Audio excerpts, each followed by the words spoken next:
We're here now with the Courier's entertainment editor, Michael Kissinger. Michael, you went on a self-guided tour of Strathcona this week and created a beautiful video of the neighborhood. Why did you go? I was doing a video on the dozens of murals that are found in Strathcona. There's about 40 on the east side, and the majority of them are found in Strathcona. There are 4 different tours that are part of the East Vancouver Mural Tour. Was it easy to find your way? My navigation skills are spotty at best, so luckily I had maps. You can find them at vancouvermurals.ca. They provide maps to 4 different self-guided tours throughout the neighborhood. They take about 30 minutes to an hour each tour, and each tour has about a dozen or so murals around the city.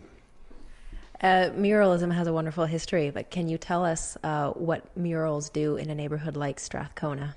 Well, people I talked to 2 people who are fairly instrumental in bringing attention to the murals in Strathcona, as well as organizing the creation of these murals, Richard Tetrault and Esther Rosenberg.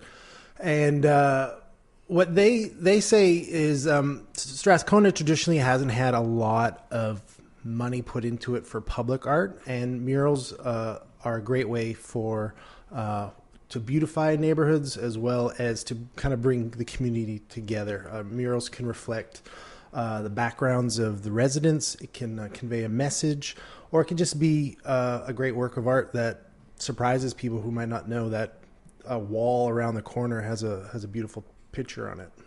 And some of these murals are really very well hidden in different parts of the neighborhood. You told me one of your favorites is Crow Highway. That's very visible on Hastings Street. Why do you like this one? Well, it's on the side of an old apartment building. It's right on Jackson and East Hastings. You might not see it if you're driving down the road, but if you're on the street, turning the corner, it's smack dab right in front of you. It's a great mural that's based on an old photo of a woman in the 1930s posing in front of an old car. And apparently the woman's daughter is an artist who lives in the building that this mural is located. And she was also one of the artists that designed and put up the mural. It's quite a beautiful rendered picture. Do you have other favorites? Well, for sheer size, the Loud Sea mural right on Gore is quite stunning. Anyone who's been to Chinatown will have noticed it. There's lots of just really quirky, colorful ones. There's one on Powell Street called For the Birds. It's just a corner of a building, just brightens up a fairly bleak spot of the neighborhood.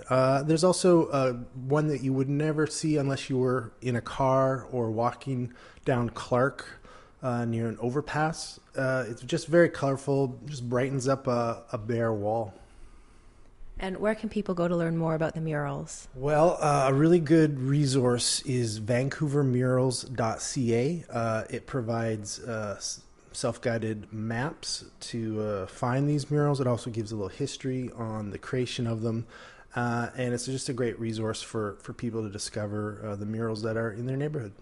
Thank you, Michael. You can also see Michael's video on our website at vancourier.com.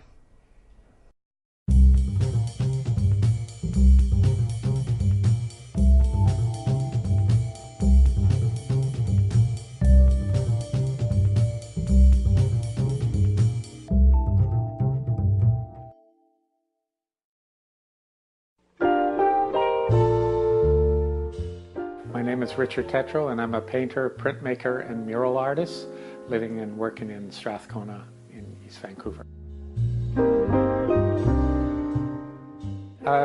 Mural is anything large painted on a wall, pretty much. I always say it's like, it's like doing a billboard that isn't selling anything. My name is Esther Rosenberg, and I'm a photo-based artist, and I live and work in what I call the epicenter of Strathcona, which is down on Kiefer Street. Murals are interesting because they're a relatively inexpensive way to make a comment in a community. They're inexpensive to kind of try to beautify a community. And so that's one of the reasons I think that they're so prevalent here, is because there hasn't been a lot of funds directed here in terms of public art, and murals has been a way for people, artists, to express what they think about their community. Well, what artist wouldn't like seeing their work up big? You know, I mean, unless you're really a recluse. I think there's something extremely epic about it. And I like that sort of dramatization of history and of statement.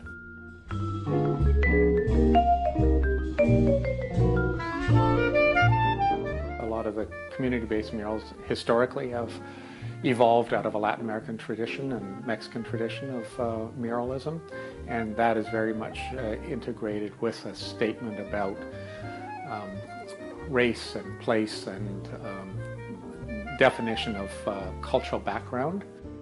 I love seeing different facets and voices. That's really what it is.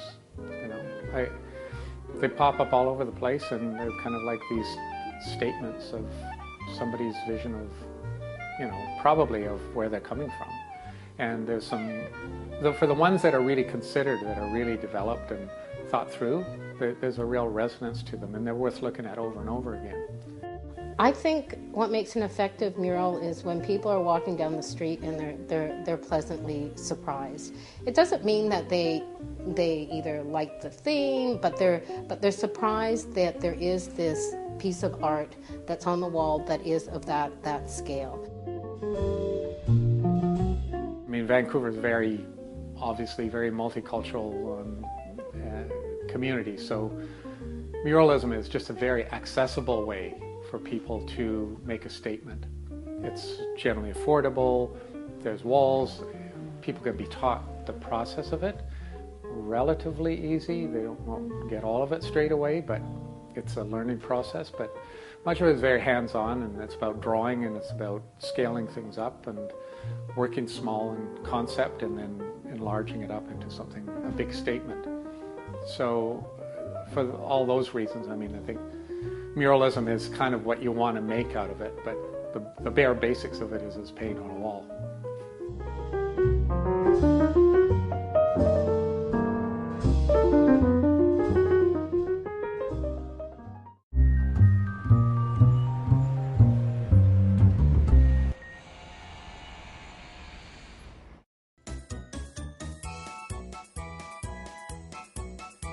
感谢收看今天的大温故事，我们下期再见。